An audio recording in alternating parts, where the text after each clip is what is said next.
Hey everyone, it's Jice with B2B Thrive, and today is the last video that I'm going to put out about marketing. So if you remember, this month has been all about branding and marketing. We've had blogs and tips and a few other videos that we've put out, as well as some promotionals. If you are following us on our Facebook page, you can see some of those promotionals as well. So next month, we're going to start talking about organization as we leave the 2015 behind. Getting ourselves organized for the new year is always a great thing. So we're going to talk a lot about how to organize, time management, things like that. So today I want to talk about inbound marketing. So what is inbound marketing? Basically, inbound marketing is marketing activities that bring prospects in versus you going out to look for them. And so, you would see things like people coming door to door, or salesmen walking into your place of business trying to pull in customers. That's basically going out. Also, a lot of things that people used to do, like print media, advertisements, things like that. So a lot of those are starting to go. Honestly, they're not going out. There's a place for them.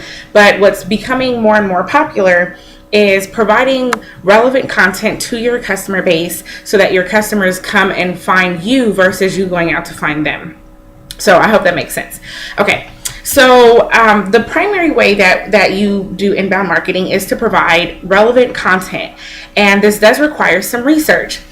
So what you're looking to do is you're looking to provide content via your social media, white papers, blogs, things like that. And then what you're looking for are strangers, people who are looking for that information, to come across it, to visit your site or to visit your business, and then for you to capture their information, basically turning them into a lead, and hopefully then turning them into a customer. And then if you're really good, you'll turn them into a repeat customer. So that is essentially inbound marketing in a nutshell. Okay, so I mentioned research. Why do you have to research? Well, for starters, you have to know and understand what your clientele or your customer base is actually searching and looking for. So that means that you need to find content that's relevant to your customers. And some of that you can find through different things like keyword finders. I will drop a link below that gives you some great keyword finders. Also, kind of knowing what problems that you're trying to solve will help. Knowing what days and times that you are sending out your content is really great. And then also, knowing what channels that your customer base is looking for. So all of those are things that you can research. That way you are putting out relevant content at the right time, during the right days, and across the right mediums or the right channels that your clients or your customer base will find your information. So that would be the type of research that you're going to do. There are definitely a few tools that you can use for your inbound marketing, but the biggest thing that I want to mention is making sure that you're using a tool that you can actually analyze. So sometimes those can be more costly. So for instance, if you have an email list and you want to send out mass emails from your email account, you don't have any way to analyze that. So using an email marketing tool like iContact or a Constant Contact or something like that, and there are plenty of them, there are lots of them out there, but those will have analytics attached to your email, so you can track how many people have opened them. If anyone has actually clicked on any of your links, you can determine if anyone has forwarded your information. You can also determine if you have bounced emails or if people have unsubscribed. And so you want to find a tool that you can track those things. The same thing goes with traffic across your website and even traffic across your social media. So definitely be checking your analytics if you have like a Facebook page and things like that. They provide analytics. Those analytics are going to tell you if your marketing is effective. It's going to tell you if it's reaching people, if people are clicking on your links, if people are seeing what you're putting out. So you definitely want to make sure that you are using some form of analytics to determine whether or not your marketing is effective. Okay, so we talked about your goal here is to turn strangers into visitors. How can you do that? So I'm going to just list out a couple of ways. This is not an exhaustive list, but this will just give you some of the main or some of the common ones. Blogs, which I love, of course, because I write one. So definitely subscribe to that. Blogs are a really great way to pull people in because they get a chance to get knowledge from you, know that you're an expert, begin to understand that you can provide them with tips or solutions to some of their problems. And then if they really enjoy what you've written, a lot of times they'll come back and they'll follow you. Also, infographics. So there are different programs that can help you create infographics, but infographics are really great because they provide a quick visual, kind of some quick steps or things like that you can just pop out there with some information. A lot of times people will save them to like download the picture or download the image. They'll save them on their Pinterest or something like that as well. So that's another good way to get your brand out there. Then, of course, there's SEO. So that's search engine optimization. Of course, I mentioned the keywords that you want to look for. You also want to look for backlinks. Basically, what that means is that you want other sites linking to your site. You want to look for ways to make sure that you have your content someplace else that's not just yours that can backtrack to your site. So that's really a great way as well. And that requires doing some networking and some working with partners. And, if you know someone else who writes a blog and maybe you can be a guest blogger on their blog, things like that. So that's some of the ways that you can start getting backlinks to your site, which is really great for your search engine optimization. And then, also, making sure that you have an interactive website. Static websites are basically sites that provide information, but there's really nothing for them to do. There's no call of action. There's no form on there. There's no way for you to collect any information. There's nothing for someone to do except for come by and read who you are and what you do. So having an interactive website, meaning that you're updating your content, that you provide something that a person can click or fill out or do on your site is helpful. Shop from your site if you have different products or services that you offer, allowing that person to buy directly off of your site. Things like that are great for your search engine optimization as well.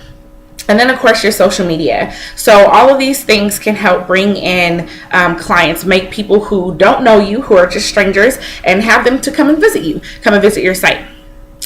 Then you want to turn those visitors into leads, which means you need to have some way to grab their information. That way they are now a lead because someone just coming by and clicking on your site and looking through, you don't know who that person is. You have no way to contact that person. You have no way to engage with them. So what you can do is do like free downloads. You can offer things for people to fill out and join your mailing list.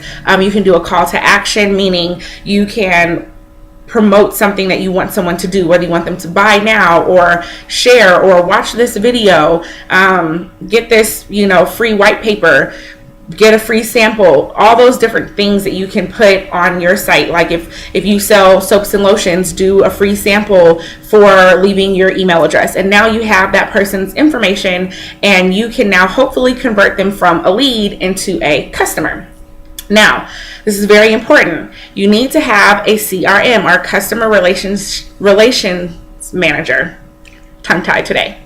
You need to have a customer relations manager. So there are a lot of different options out there for that as well. Salesforce is probably one of the most common ones, but there's free ones out there. There's a lot of them. So a customer relations manager allows you to have all of your information on your customers stored somewhere, and you can determine whether they're a lead, whether they're a customer, a repeat customer. You can keep all of that information. That's very important. It's different than an email list. Having an email list is really important as well, but you don't want to underestimate having a customer relationship manager. So definitely look that up.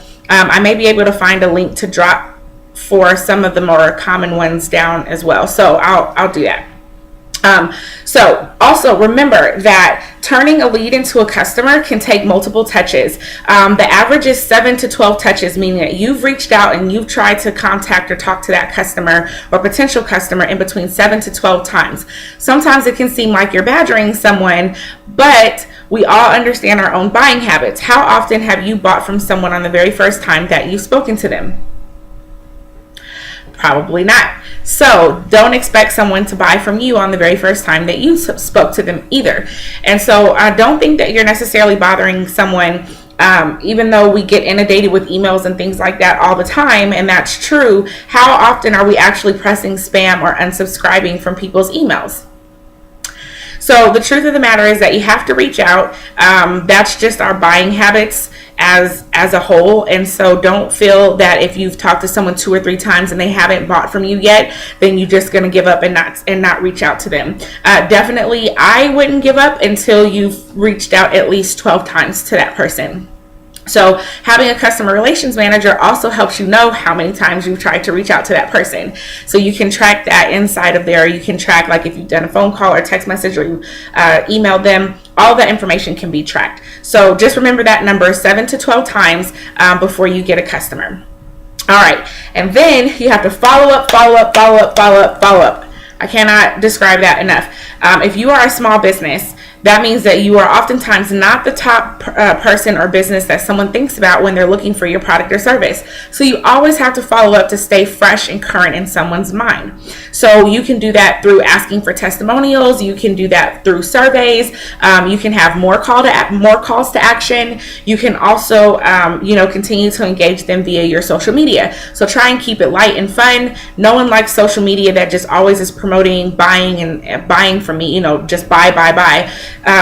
Do funnies and cartoons and, free giveaways, do other calls to action, make sure that you're letting people know where you are in the community, especially for local and small businesses. Letting someone know that you're out and about in the community is really important. So I hope that you find this helpful. Remember that content is a huge factor in your inbound marketing. You want to provide value to your potential customers and clients. You want to turn strangers into visitors, and you want to turn your visitors into leads, your leads into customers, and hopefully your customers into repeat customers. And you're going to do that through researching, putting out relevant information, making sure that you are keeping track of those new leads that you get coming in, and you are going to touch them 7 to 12 times, and you are going to follow up.